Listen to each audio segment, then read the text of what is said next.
They say hell is other people. They're wrong. Hell is watching someone else live the life you threw away, and seeing them happier for it. My name is Isabella, and I am 38 years old. I'm not telling you this story for your sympathy. God, no. I'm telling you because the truth needs to be said, and no one ever tells the truth about women like me. They paint us as villains, as homewreckers. But sometimes, a woman is simply a beautiful thing trapped in a dull place, and she has to break the glass to breathe. Our house in Chester Creek was a masterpiece. A colonial revival with slate blue siding and a wraparound porch where ferns hung in perfect, symmetrical baskets. Inside, everything was cream and gray, with tasteful pops of color from the abstract art I collected. It was the kind of house that made other women sigh with envy. It was a perfect house for a perfect life. And I had one. Liam, my husband, was a history professor at the university. He was stable. That's the word. A good man, handsome in a quiet, academic way. He had kind eyes behind his glasses and a gentle way with our son, Noah, he provided. He was dependable. He loved me. But his love felt like a heavy blanket on a warm day. Comfortable, yes, but suffocating. Our life was a metronome, ticking with relentless predictability. He would leave for campus at 8 in the morning. He would return at 6 in the evening. We would have dinner, something healthy I'd planned. We'd discuss his day, which was usually about long-dead kings or forgotten wars. We'd help Noah with his homework. Then Liam would retreat to his study to grade papers, and I would be left alone in the vast, silent perfection of our home. The passion, it had evaporated. It hadn't died in a storm, but had simply turned to mist and drifted away. He would kiss me on the forehead before bed. He'd tell me I was beautiful, but it had the same energy as telling me the sky was blue. A statement of fact, not a declaration of wonder. I was a prize he had already won. And once a prize is on the shelf, people stop admiring it. They just expect it to be there, gathering dust. The breaking point began at a fundraiser for the City Art Museum. I wore a backless emerald gown that clung to every curve. I could feel the eyes on me as I walked through the crowded hall, the men's gazes filled with desire, the women's with a familiar mix of admiration and resentment. Liam was by my side, looking handsome in his tuxedo, but he was talking to another professor about the Punic Wars. I was an accessory, a beautiful, silent partner. That's when I met Alexander. He wasn't talking about ancient history. He owned a string of contemporary art galleries downtown.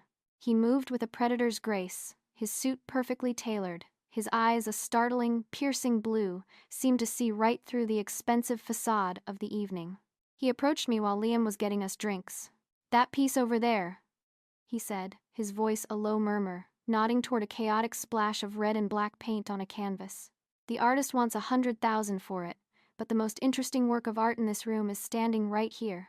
It was a line, of course. A ridiculous, cliché line. But the way he said it, the way his eyes held mine, made it feel like a profound truth. "My husband prefers the classics," I replied, a small smile playing on my lips. "Your husband," Alexander said, letting the words hang in the air, "is a very lucky man, but luck can make a man complacent." He saw it. He saw the boredom I tried so hard to hide. "I'm Alexander." We talked for 20 minutes. He didn't talk about his business or my dress. He asked about my thoughts, my dreams, the books I read.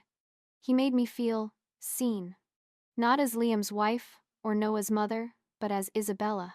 When Liam returned, Alexander shook his hand, smiled politely, and slipped away. But before he left, he leaned in close to me, his breath warm on my ear. It would be a crime against art if we didn't continue this conversation. Coffee, next week. It wasn't a question. It was a command. And as I watched him disappear into the crowd, I knew, with a terrifying thrill, that I was going to obey. The coffee meetings were the beginning. They were innocent, at first. We met in sunlit cafes and talked about art and literature. But soon, coffee became lunch at secluded restaurants with private booths. Lunch became afternoons spent in the cool, dim light of his loft downtown, surrounded by canvases and the scent of turpentine and expensive cologne. Alexander was everything Liam was not. He was impulsive, passionate, dangerous. He would surprise me with first edition books or a rare bottle of wine.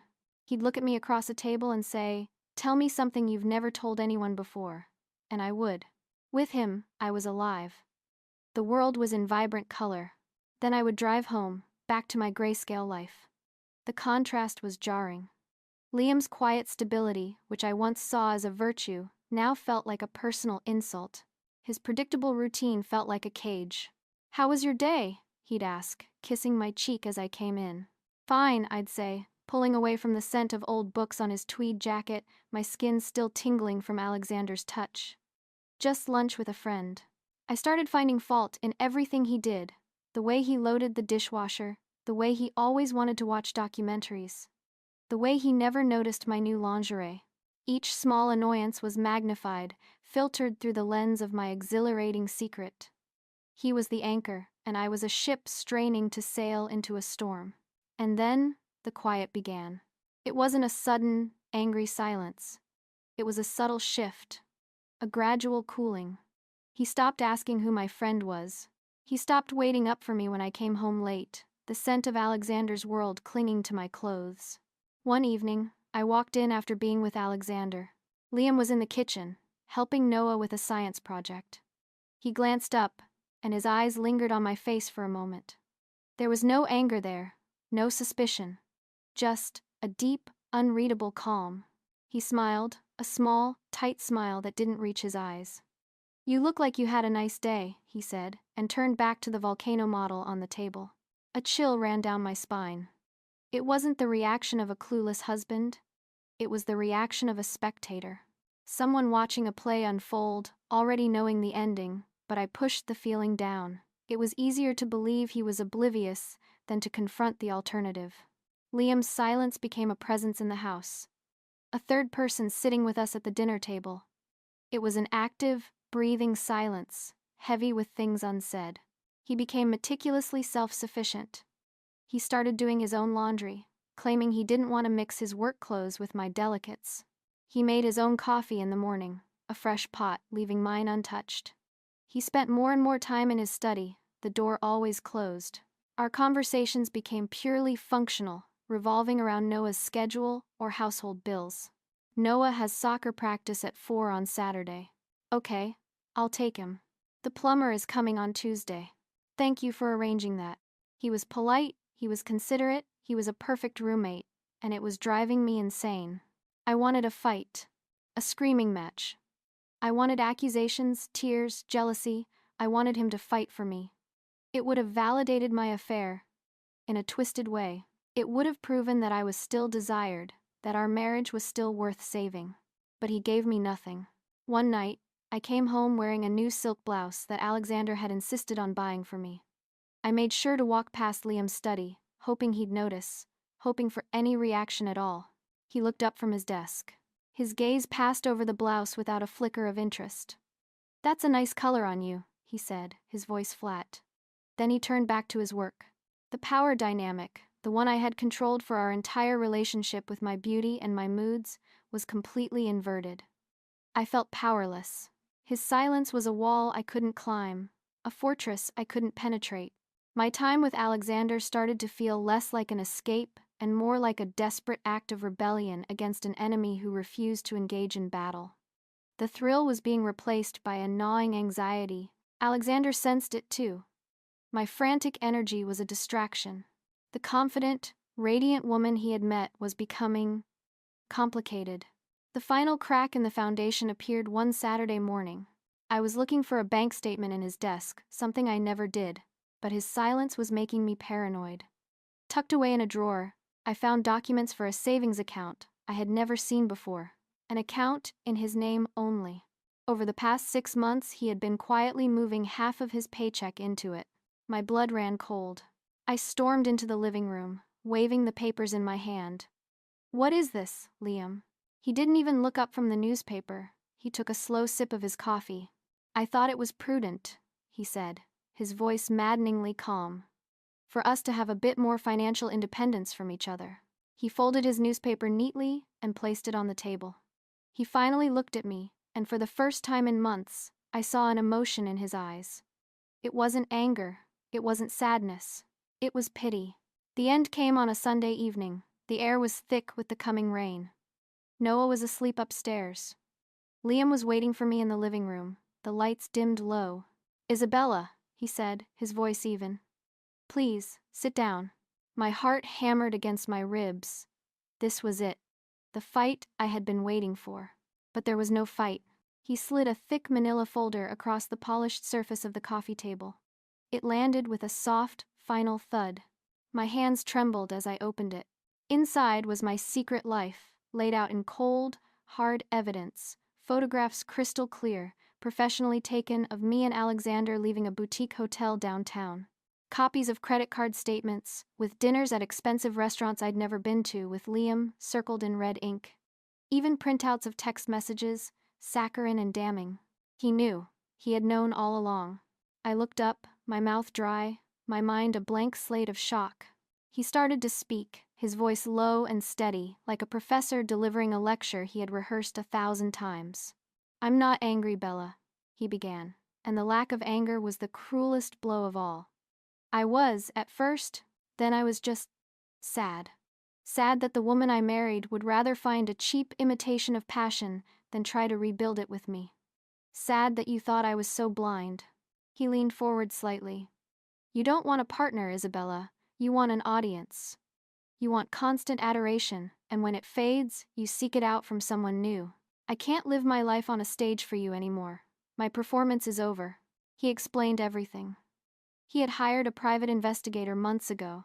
He had spoken to a lawyer. He had already secured a lease on an apartment in the city. He had planned his exit with the same meticulous precision he used for his lesson plans. The silence hadn't been weakness. It had been strategy. While I was lost in a fantasy, he was building a new reality. Stunned, desperate, I fumbled for my phone and called the one person I thought was on my side. Alexander. His voice was wary when he answered. I told him everything, my words tumbling out in a panicked rush. "He knows, Alexander. He knows everything. He's leaving me." There was a long pause on the other end of the line. "Well, Isabella," he finally said, his charming voice now cold and distant, "I'm sorry to hear that. I never promised you anything more than what we had.